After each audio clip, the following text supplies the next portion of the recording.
Hello नमस्कार। उम्मीद है आप सब अच्छे होंगे। मेरा नाम प्रखर श्रीवास्तव है। स्वागत करता हूं आप सभी का गुरु घंटाल में। Today we are going to discuss about the Lord reading.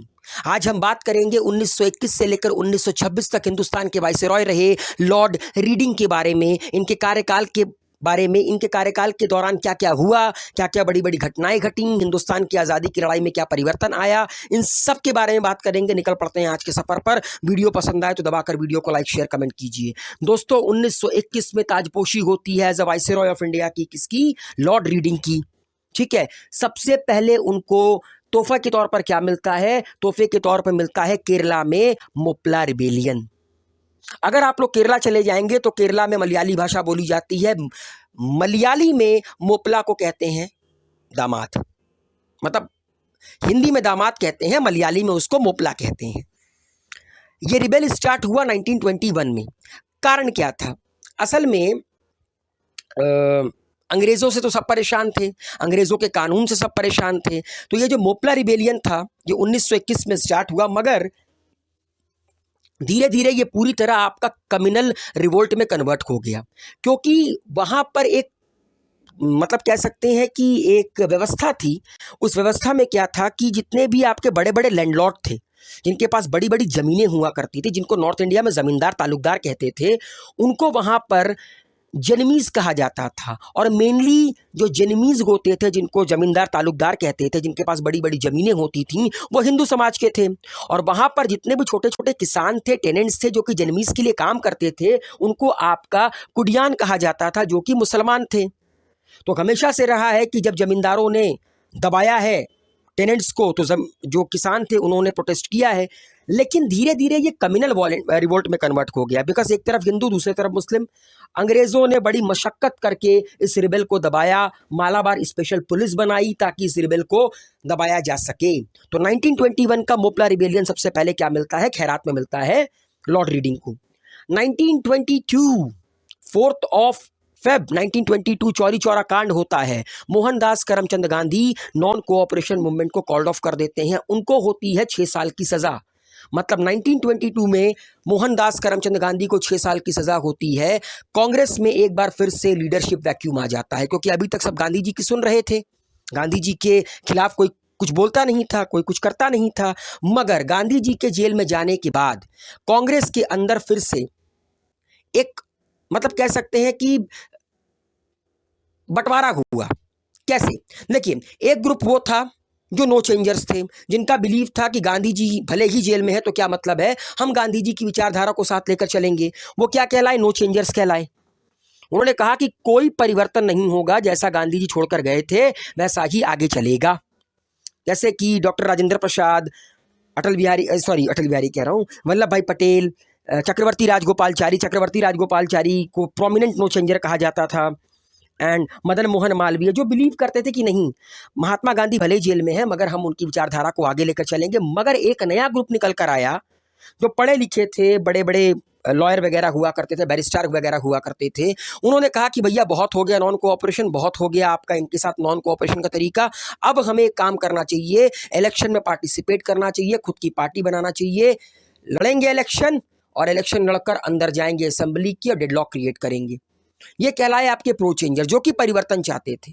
इनमें कई बड़े बड़े नाम थे, Motilal Nehru, Chittaranjan Das, NC Kelkar, GS Khaparde, S Srinivas, Subhash Chandra Bose, Vitthal Bhai Patel. ये बड़े बड़े नाम थे जो चाहते थे असेंबली का इलेक्शन लड़ो, अंग्रेजों को असेंबली के अंदर टक्कर दो, जो बिल बनाए उस बिल के आगे अपना रोड़ा खड़ा कर दो। तो जब प्रो चेंजर्स और नो चेंजर्स के बीच में नहीं बना, तब एनसी केलकर, मोतीलाल नेहरू और सीआर दास ने कहा अच्छा चलते हैं, दुआओं में याद रखिएगा, हम जा रहे हैं अपनी नई पार्टी बनाने। 1923 में इन्होंने नई पार्टी बनाई जिसका नाम था स्वराज पार्टी। वो स्वराज पार्टी फिर जाकर उसमें एक खिलाफत लीडर ऐड होते हैं, जिनका नाम था आपका हुसैन शहीद सुहरावर्दी। तो ये पूरी की पूरी जो पार्टी है वो कन्वर्ट हो जाती है कांग्रेस खिलाफत पार्टी में। ठीक है। तो 1923 में स्वराज पार्टी बनती है। कांग्रेस फिर से 2 भागों में टूटती है। 1907 में पहली बार टूटी थी सूरत में, फिर से टूटती है। अब देखिए क्या होता है। देखिए, स्वराज पार्टी बनी, स्वराज पार्टी ने इलेक्शन लड़ा, कुछ सीटें भी ये जीत कर आए। ठीक है। लेकिन ये काफ़ी ज़्यादा परिवर्तन नहीं ला पाए, बिकॉज 1925 में CR दास की मृत्यु हो गई, स्वराज पार्टी के अंदर लीडरशिप वैक्यूम आ गया, then there after Swaraj party के अंदर ही फिर से बंटवारा हुआ, एक रिस्पॉन्सिविस्ट कहलाए, एक नॉन रिस्पॉन्सिविस्ट कहलाए, मगर कुछ कुछ चीज़ें इन्होंने बेहतर भी की। ठीक है, विट्ठल भाई पटेल सबसे पहले भारतीय बने जो लेजिस्लेटिव असेंबली के स्पीकर बने। उसके बाद स्वराज पार्टी के प्रेशर के कारण एक मुडीमन कमेटी बनी। मुडीमन कमेटी को लीड कर रहे थे सर अलेक्जेंडर मुडीमन। इस पूरे के पूरे मुडीमन कमेटी में 4 हिंदुस्तानी भी थे। उन 4 हिंदुस्तानियों का नाम क्या था? Sir Shiva Swami Iyer, doctor RP Paranjpe, sir Tej Bahadur Sapru, Mohammad Ali Jinnah. अच्छा, इस मुडीमन कमेटी को बनाया क्यों गया था? इस मुडीमन कमेटी को इसलिए बनाया गया था ताकि गवर्नमेंट ऑफ इंडिया एक्ट 1919 में जो भी आपकी कमी है, जो भी आपकी डिफेक्ट है, उसको ओवरकम किया जा सके। ओके, तो 1923 में बनती है स्वराज पार्टी। 1924 में मोहनदास करमचंद गांधी जेल से बाहर आ जाते हैं। मतलब 6 साल की सजा थी, मगर 2 साल के बाद बाहर आ जाते हैं हेल्थ इश्यूज पर।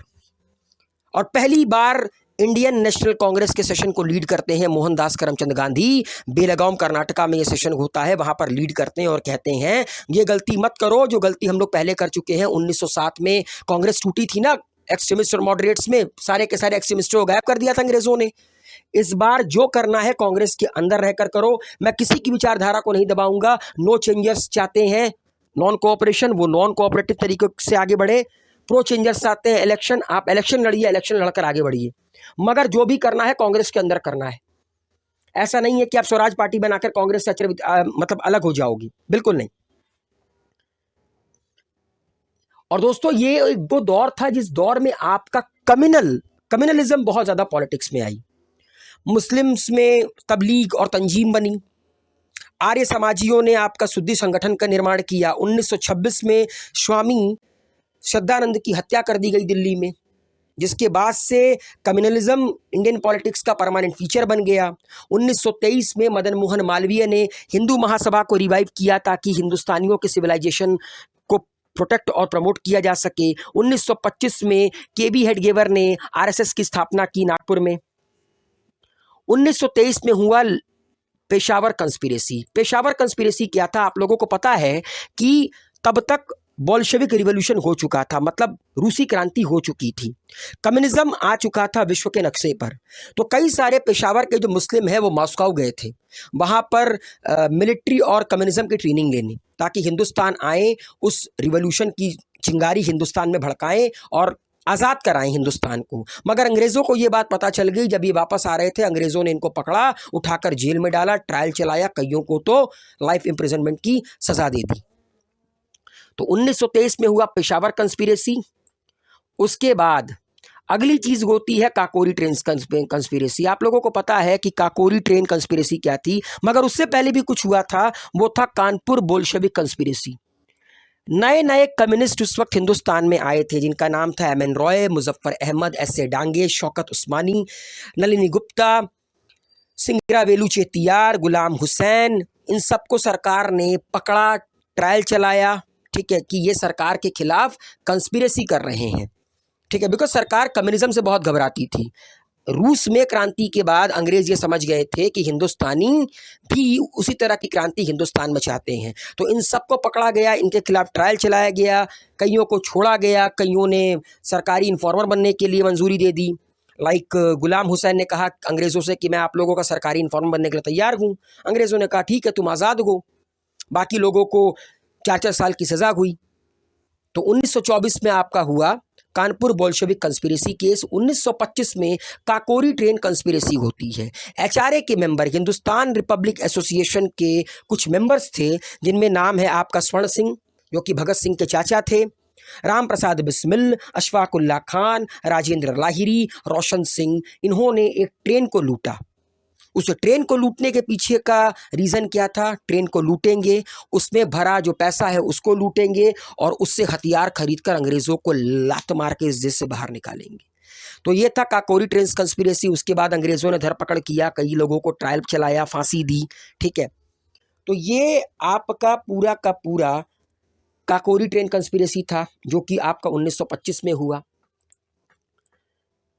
तो दोस्तों 1921 से लेकर 1926 मतलब जब तक लॉर्ड रीडिंग हिंदुस्तान के वाइसरॉय थे, ये कुछ प्रमुख घटनाएं थी जो हुई। एक बार फिर से आप लोगों को याद दिला देना चाहता हूं जाते जाते। सबसे पहला आपका था मोपला रिबेलियन 1921 में, 1922 में चौरी चौरा कांड, महात्मा गांधी का नॉन कोऑपरेशन मूवमेंट को कॉल्ड ऑफ करना, 1923 में स्वराज पार्टी का बनना, ठीक है, कांग्रेस का टूटना प्रो चेंजर्स और नो चेंजर्स के बीच में। उसके बाद 1924 में मोहनदास करमचंद गांधी का वापस आना, इंडियन नेशनल कांग्रेस के पहले सेशन को लीड करना बेलगाम कर्नाटका में, 1923 में पेशावर कंस्पिरेसी होना, 1924 में कानपुर बोल्शेविक कंस्पिरेसी होना और 1925 में काकोरी ट्रेन कंस्पिरेसी होना। ये कुछ प्रमुख घटनाएं थीं जो कि उस दौर में हुई लॉर्ड रीडिंग के कार्यकाल में। तो उम्मीद है मेरे द्वारा एक्सप्लेन किया गया लॉर्ड रीडिंग का कार्यकाल आप लोगों को अच्छा लगा होगा। दबाकर वीडियो को लाइक शेयर कमेंट करो यार। गुरु घंटाल को सब्सक्राइब कीजिए। हेल्दी रहिए, सेफ रहिए, मस्त रहिए। थैंक यू सो मच दोस्तों।